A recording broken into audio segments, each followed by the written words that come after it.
I have questions. Okay. Whoa! Ooh! Brr. Good evening, everybody. How's it going? Welcome to Two Geeks on a Couch. It is a Wednesday night over here, content creation night, as I've come to call it. My name is Friedel. And I'm Edward.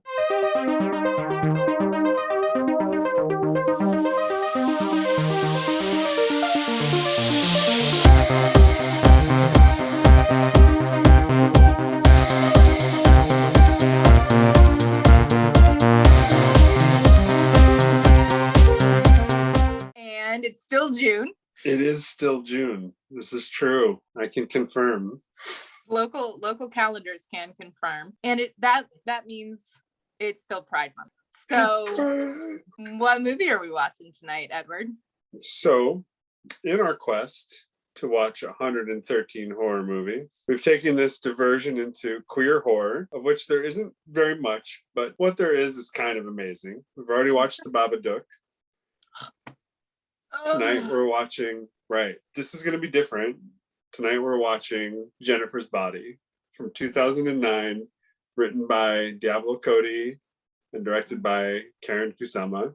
I've seen this film. You have not. I have not. As per usual. I'm excited to see your reaction to it. This film, I think, was largely made before its time. Okay. I think it would land a lot better. It didn't do very well. It was mismarketed by the studios, but it has since found a pretty decent cult following, especially among queer audiences. Hence, it being included in our Queer Horror Month celebration. I heard it's now considered a feminist cult classic. I think that's true. Really? I don't know much about the director, but I know that Diablo Cody is a hardcore feminist. Yeah, Megan Fox as well. Yes, that's right. Has spoken out about being a feminist while also being a person who is paid well to be in the framework of the male gaze. So that's where we're heading tonight, and please come along on this journey with us. It's going to be exciting, I think. What are you sort of expecting from this movie? I tried to sneak in a tiny bit of homework without there being any spoilers, because I know that you hate it, when I do homework to begin with. But I'm only because I don't want you to be spoiled. I'm caring about your spoiled brain. Spoiled. For the love of our viewers, your reactions are going to be better if you're unspoiled. Virginity is a cultural construct, Edward. I didn't say anything about virginity. Mostly what I read was really about how I think one of the reasons why this film, quote unquote, bombed was that because of the ways that it was marketed, a lot of, I'm assuming, men showed up to this film thinking that it was going to be far more sexy and far more for the male gaze and the privilege and the pleasure of the male gaze than it actually ended up being. Yes, and that's exactly how the studio marketed it. The studio didn't know what to do with this film. So it was like, here's hot Megan Fox. Come pay us money to watch this movie. Right. Money. I think that at the time, the way that Hollywood had been primarily discussing or dismissing Megan Fox was someone who was purely put on screen because of her physical aesthetic. I'm actually really excited to watch Megan Fox turn the more misogynistic tropes that have been written about her and her body on their head through use of her own body, right? Yes. In a movie called Jennifer's Body. Right. And I'm interested to see how all of that plays out. I'm excited simply to watch another film written by Diablo Cody. I really enjoyed Juno. Yeah. And there's something really intuitive about the way that she writes. It just feels more intuitive. It feels more embodied. It feels like it's definitely coming from a more there's something really, the word authentic comes up for me. It's interesting because I feel like a lot of people say that she doesn't write the way people talk. I actually really enjoy her writing because it's got a style to it. Yeah. And Diablo Cody, I think, just has a unique voice, and it comes through in her writing. And I think it's sharp as a tack and very clever and very smart. I'm excited to watch this again. It's been a while since I've seen it. I recommend more complex carbo. I wasn't always this cracked. I used to be normal. Well, as normal as any girl under the influence of teenage hormones. Those jeans are hella low. I can almost see your front butt. It's a rock show. This is my rock look. Well, I can see like your womb, so. I wonder if he's circumcised. I always want to try sea cucumber. Okay. Why would you want to play all the way out here in Devil's Kettle? You live in the city, right? Yeah, but you know, I think it's really important sometimes to try and connect with our fans in the shitty areas too. Amazing. Wow. Can I buy you a drink?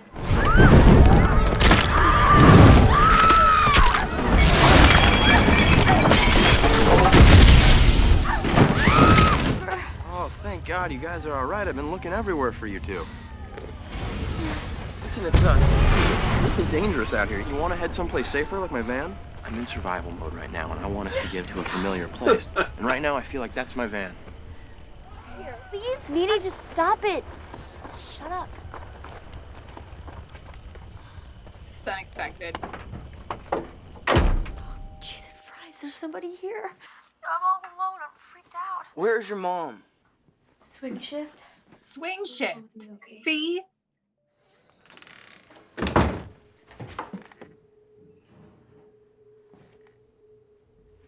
Why?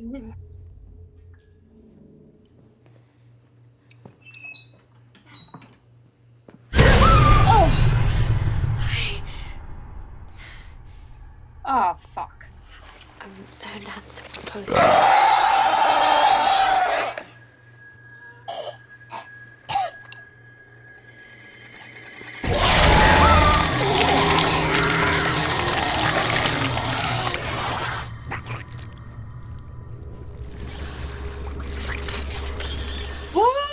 Ooh.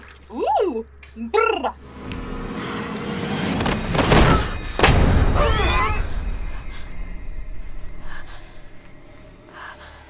Anytime someone vomits black goop in a horror film, I immediately am like, that person's possessed. Beside your teenage concerns about who's a cool dude or who's a hoe, you can't let that damn fire win. It already won. Her character is a third-order simulacra. She's a copy of a model that for which there is no original. Beaver! No.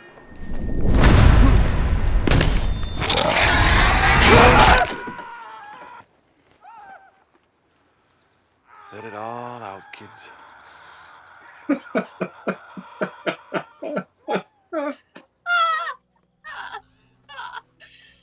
Oh, whew.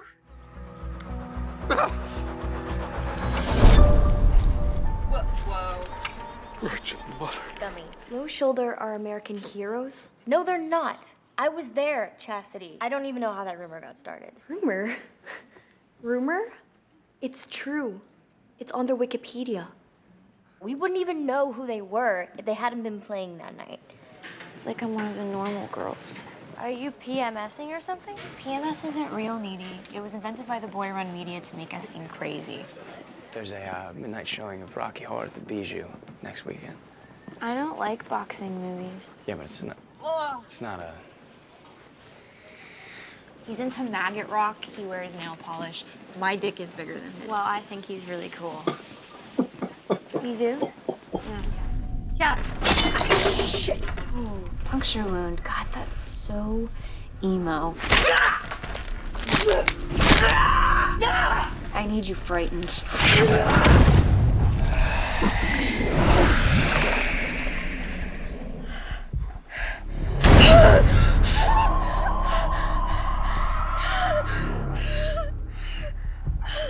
Wrong signal. I need you hopeless.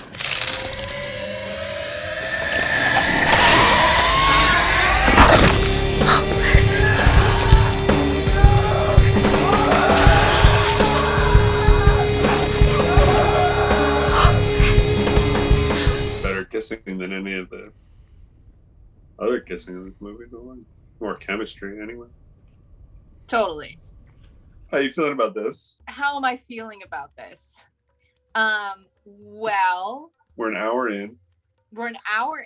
I definitely am feeling into your original thought around this movie coming out ahead of its time. I mean, even still, there's say more about it. I can definitely understand that if this was mismarketed to a group of cisgendered heteronormative dudes who wanted to objectify Megan Fox, they might have a really difficult time with that if Megan Fox turns into a chaotic, evil, literally man-eating creature and is like playing at seducing men. She's not actually doing it. She's not, It's not as if her seductions are like, not even her seductions are very sexy, right?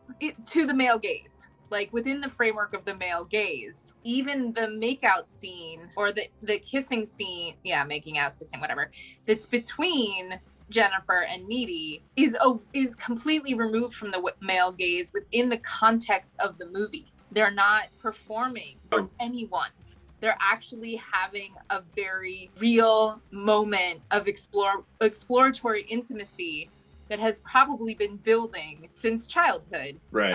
Or at least that's the way that I feel like the film has built that moment up. Yeah, and I got the sense that Needy wanted that, and then now it's here, and she doesn't really know how to react to it. She's probably reacting to the out of characterness of it for Jennifer's character. Right, but it's never gotten that attention from her before. Right, but the way that even like you see in that scene, this idea of like, even in the positioning of their bodies, how they end up with like Jennifer underneath her. Right. Where we've seen throughout the film, Jennifer sort of being this person that kind of is like heavy-handed or often like a little bit of a bully, right? Yeah. And wields her power in her friendship. Yeah, she totally put Needy on top. We come here tonight to sacrifice the body of... What's your name again, Tiffany? My name is Jennifer. Super. We come here tonight to sacrifice the body of Jennifer from Devil's Kettle. Please. Do you know how hard it is to make it as an indie band these days? We're all so cute, and it's like if you don't get on Letterman or some retarded soundtrack, you're screwed. Okay? Satan is our only hope. But you know what? Maybe we'll write a song about you. I think as a fan, that'd be pretty cool, right? We deliver this virgin unto thee. Dude, that is a hot murder weapon. Bowie knife. Bowie. Nice. All right, here we go. It's gonna be gnarly. Jenny, I got your number. I need to make you mine. Jenny, don't change your number. 8675309.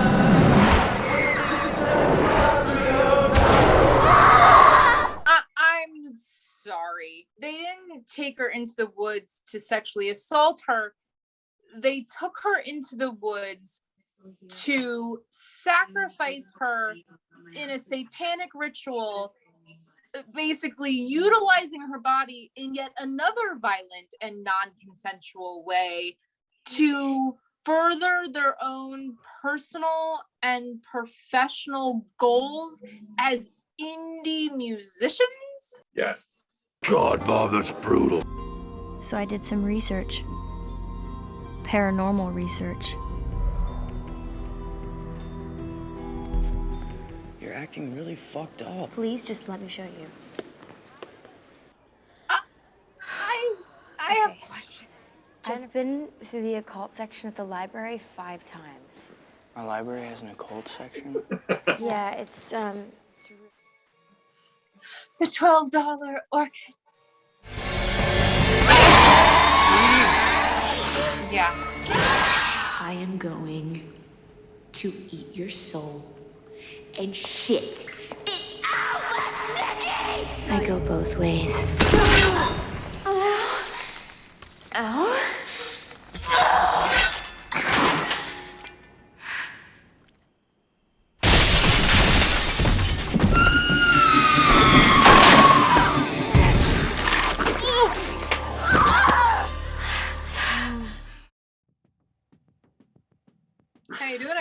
I'm doing all right. How are you doing? I'm Sometimes I really can't tell how you feel about a movie. I feel like you didn't like this. I feel like there's a missed opportunity that this film could have taken in terms of, yes, it would have meant branching away creatively from it being a parody or a satire or a horror comedy into something truly turning everything on its head. If they would have been able to find a way for the two female characters to dissolve the ways that they weaponize internalized misogyny and gender roles against each other and actually move in solidarity together to get revenge on the band. I think that would have been a really interesting story arc in terms of like, instead of seeing the like, once again, a different type of polarization between how to be a good woman versus what's an evil woman. Granted, she's literally eating people. I get that that's not socially acceptable. But for me, I was like, you're eating the wrong people. Stop this cannibalism! She never truly embraced what happened to her in the way that we see Needy's character do it in the end, right? So Needy's character has made the demon that's now residing in her part of her evolution. Megan Fox's character, Jennifer was just more of herself, more just in the moment, more like eating for the vanity of it. Right, which I think is totally, I think that her treatment of her possession, or the way that the film treats her possession, is very much an exploration into at least some of the what feel like very familiar misogynist fears around how women suck the life out of men.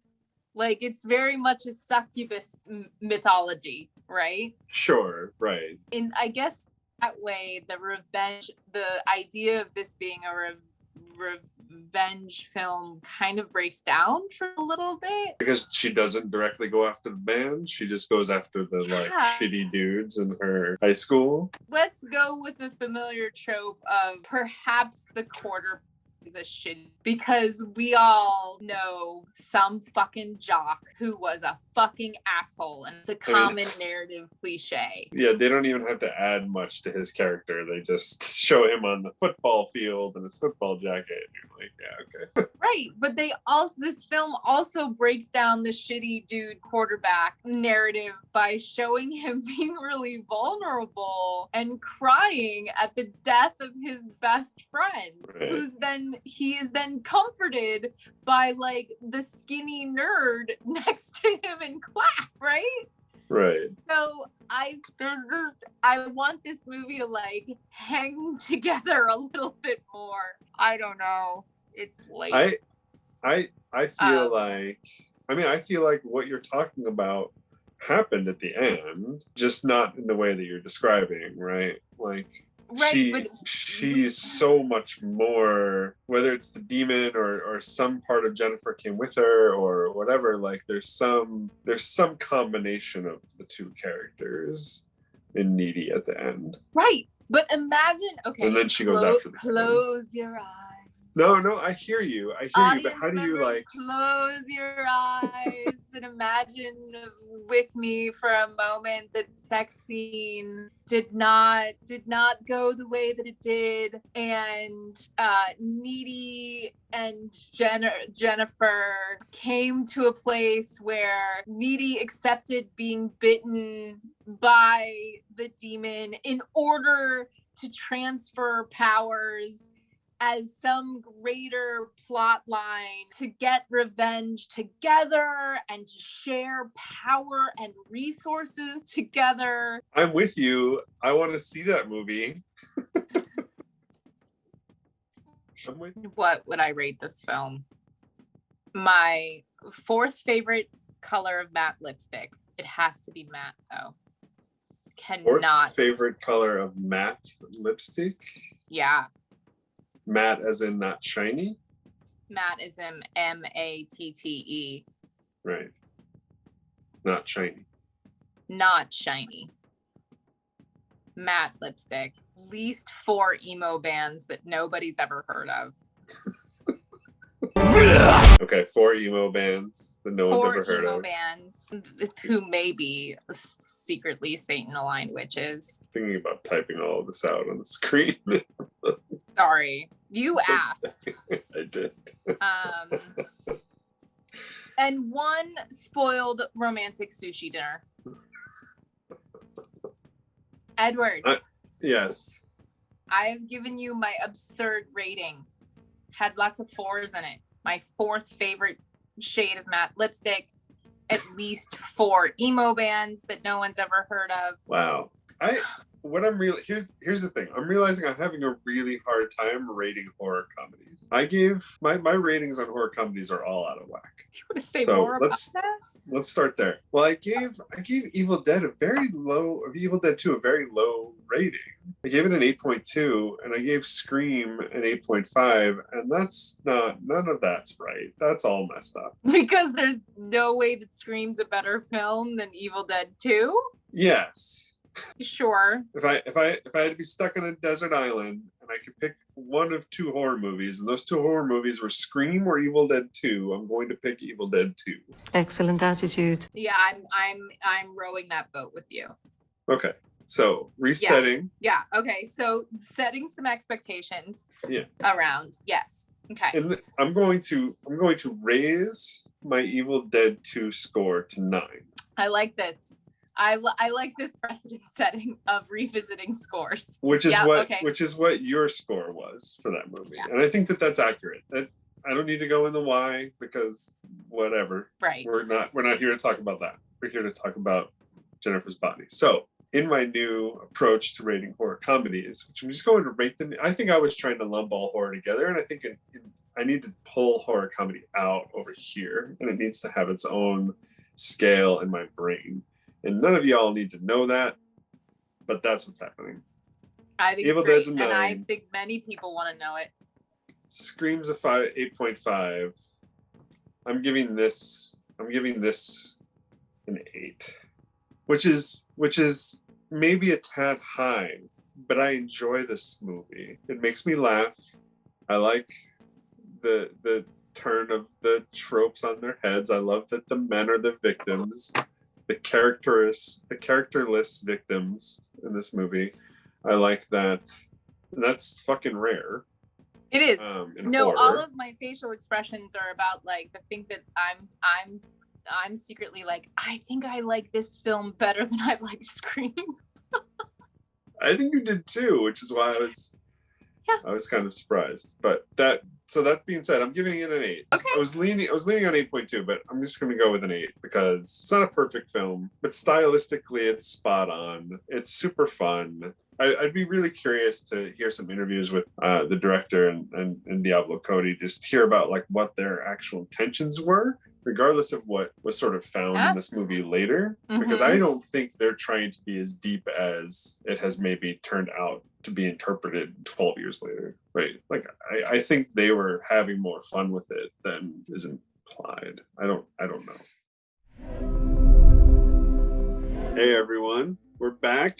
It's been about a week. We're gonna follow up with a little bit of a post-mortem on Jennifer's Body. Indeed. Do you want to start us off, Friedel? Oh, this is going to be tacked on to the end of the video, right? So sure. Like, we don't need a big. I'm happy to go first. I was thinking about all of the things that I said around the way that I had wished the plot had unfolded in a different way around. Yeah. Specifically around like, why doesn't she actually prioritize like going after the band? And so I was able to reframe it in my brain like, oh, maybe she's just slowly ticking off or checking all the boxes around like, nope, I'm getting revenge against this type of toxic masculinity. I'm getting revenge against this type of toxic masculinity. And that like, she's just going through. That is kind of what it felt like. It did feel like revenge against the checklist of toxic masculinity. Yes. The only one that I can't seem to justify is like the poor exchange student who she encounters like pretty like yeah, I think she was just, I mean, that's like new vampire energy right there, right? Like you're just like, I'm hungry, I don't even know what's happening, and here's this dude, so like let's go. But apparently it wasn't even that satisfying, because then she went right over to her friend's house and like tore into a chicken in the fridge like she hadn't eaten in 2 weeks. So and then vomited a whole bunch of black goo. I feel like there's a lot of reasons to be upset with that person coming into your house, eating your mom's chicken and vomiting black goo all over your floor. So did you come out from that enjoying it more? I can still hold on to the plot line that I would have preferred, while also really kind of like, okay, radically appreciating the plot line that did happen. Yeah, I'm kind of stuck in your initial interpretation of it. Okay, so the movie title is Jennifer's Body. And if we look at the ways that the characterizations of Jennifer and Needy's character feel, at least to me, kind of polarized between the head and the body and the disconnect that exists between them, where Jennifer seems much more embodied in some ways, right? And after, even like both before and after demon possession, she's much more attuned to what's happening with her body in not so much of an analytical way, whereas Needy goes to the library to figure out what's happening. Right. I was going someplace with that, and then I just I had see like where a you're... moment. I was like, and then I just fell off a ledge somewhere. No, I see where you're going with that. Almost like the the sort of mini sequel we get at the end is Needy's head.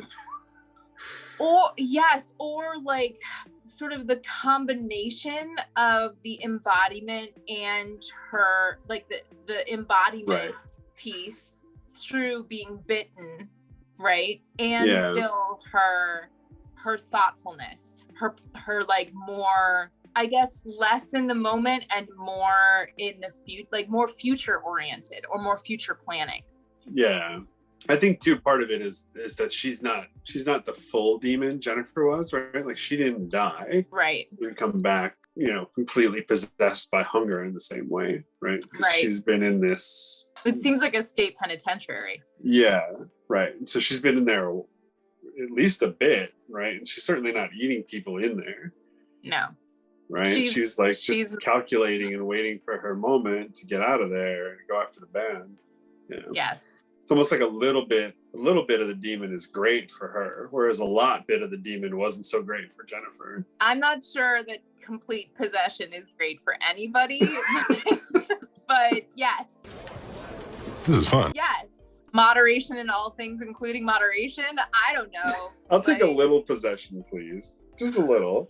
Just some like superpowers and cunning, please. Thank you. We can't go back to the past. It is time to go. Hope you enjoyed our reaction to Jennifer's Body and Friedel's singing us out. Gonna be here every week, so if you like what we're doing, if we bring you some happiness, boop that subscribe button, hit the like button, sing along with us when we sing. And if you want to dig deeper, head on over to our Patreon page. It's where all the cool kids are hanging out, recommending movies, watching extended discussions, watch-alongs. Get a lot more of us. I don't know what I'm saying. You're adorable, and I adore you so much. So happy Pride. We'll see you next week.